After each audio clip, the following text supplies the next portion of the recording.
as well for Virginia Tech in this game that Coach talked about is discipline and special teams. Special teams, as that has gone, so has the team. And this is a game where it can get emotional. And if you end up on the wrong side of the sheet on the penalty side, or in that penalty category, it could be a big difference. Virginia Tech controls off the faceoff as we get things rolling out there. Stretch pass forward for Garlick down the right wing. Throws one off the glove of Haugen. And a little bit of a collision in front of the net will knock the net off its moorings. I believe that was Bill Martin. The Hokies have gotten tangled up with some guys quite a bit, especially looking back to last weekend against Penn State. By Truman Haugen. Virginia Tech, though, can move it right back up and out. Campbell shielding a man off. Plays it cross ice for Stewart. He'll throw one in. Might have got deflected on the way through by Ewan Andrew. And 12 minutes in, the Hokies are on the board. Virginia Tech has kept throwing shots at the goal, and Andrew with the beautiful tip into the top corner finally gets it done for the Hokies. It kind of felt like a matter of time with how much time Virginia Tech was spending in the offensive zone. And an excellent deflection there from Ewan Andrew. I think that might have been a shot for a deflection as he deflected it up and over for Haugen. It has. It's been a lot of back and forth from both sides, and neither one has really dominated possession over the last couple of minutes. And they score. Out in front, it's stuffed through Haugen by Marshall Campbell, and Virginia Tech doubles their lead.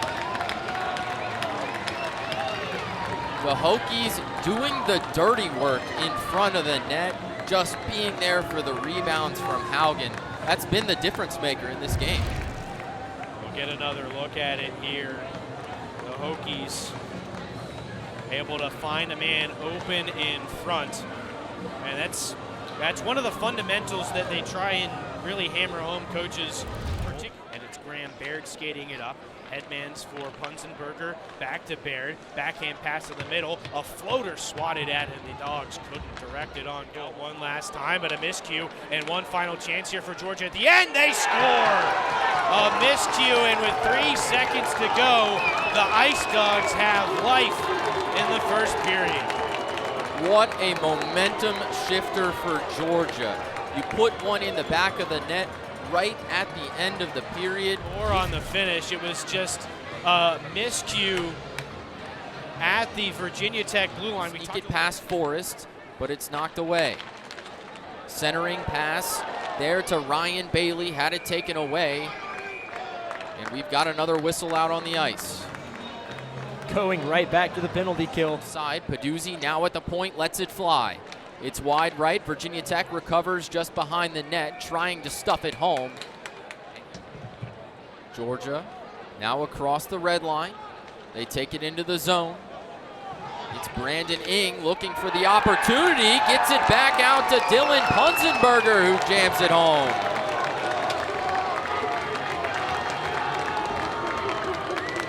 Well, no Hokie there at the crease to break up that pass. It's what we saw with the 2 goals that Virginia Tech scored. Similarly, Georgia had nobody to play defense right there in front of the crease. And on that one, Dylan Punzenberger coming down from the blue line, tracks that one in. So you see here a great awareness to get that back. Punzenberger, wide open shot, tying this game up for the Ice Dawgs. What a goal from Dylan Punzenberger. 3 seconds to go in the game. So playing the full 20 minutes and not transitioning into the intermission early. The Ice Dawgs have played quite a few overtime games, though, if this game does go that far. They've been fairly successful in those, but now the Hokies put it through once again. It's Matt Tulo for Virginia Tech. And that's what happens when you have 6 whole minutes of penalty killing for the Ice Dawgs. The skaters are probably tired after. He'll step into one and hit the glass. We have another delayed penalty coming up on Virginia Tech here, as the power play, or the penalty to Hearn, has come to a close. But it's going to be 5-on-3 now. Penalty prior to this, but now Has Bailey in the corner. Back out again, Conway. fires off the glass. On the side of the goal, Parente has some trouble with it.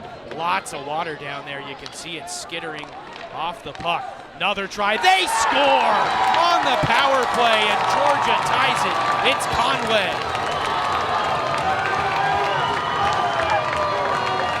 And I mentioned earlier, when were we going to see this first line for the Ice Dawgs step up and get a goal like they've been doing all season? And it took 5-on-3, but they finally got it. Declan Conway, who actually has much more assists, as he has gotten so many of those passes to Ryan Bailey for a shot this time. Getting that Parente trying to settle it down. He ends up kicking it right to Austin Hearn, and Virginia Tech moves up. Shot wide by Hearn, loose behind the net.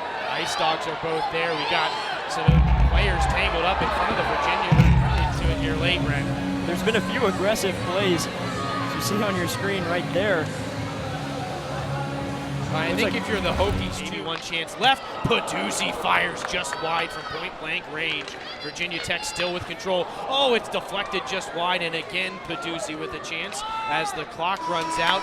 And for the second consecutive night here at Truist Field, we're going to get some extra hockey. You can feel the tension. Down to 2:40 left in overtime of a 3-3 hockey game. Virginia Tech led 2-0 and 3-2. Georgia has come back both times. Speed through neutral ice this time for Sirota. And he comes, he scores! He puts it short side on Forrest, and the Ice Dawgs win it in overtime. Jordan Sirota, an unlikely hero for Georgia this game. He's done really well all season and is certainly the quickest skater on the ice for the Ice Dawgs. And right there, you saw his speed. Well, and if you're Tucker Forrest, there was a lot of speed coming down that right wing from Sirota, but we've seen some impressive comebacks in these games here outdoors, and it's tough with the ice being a little bit wet, but I do wonder if Georgia maybe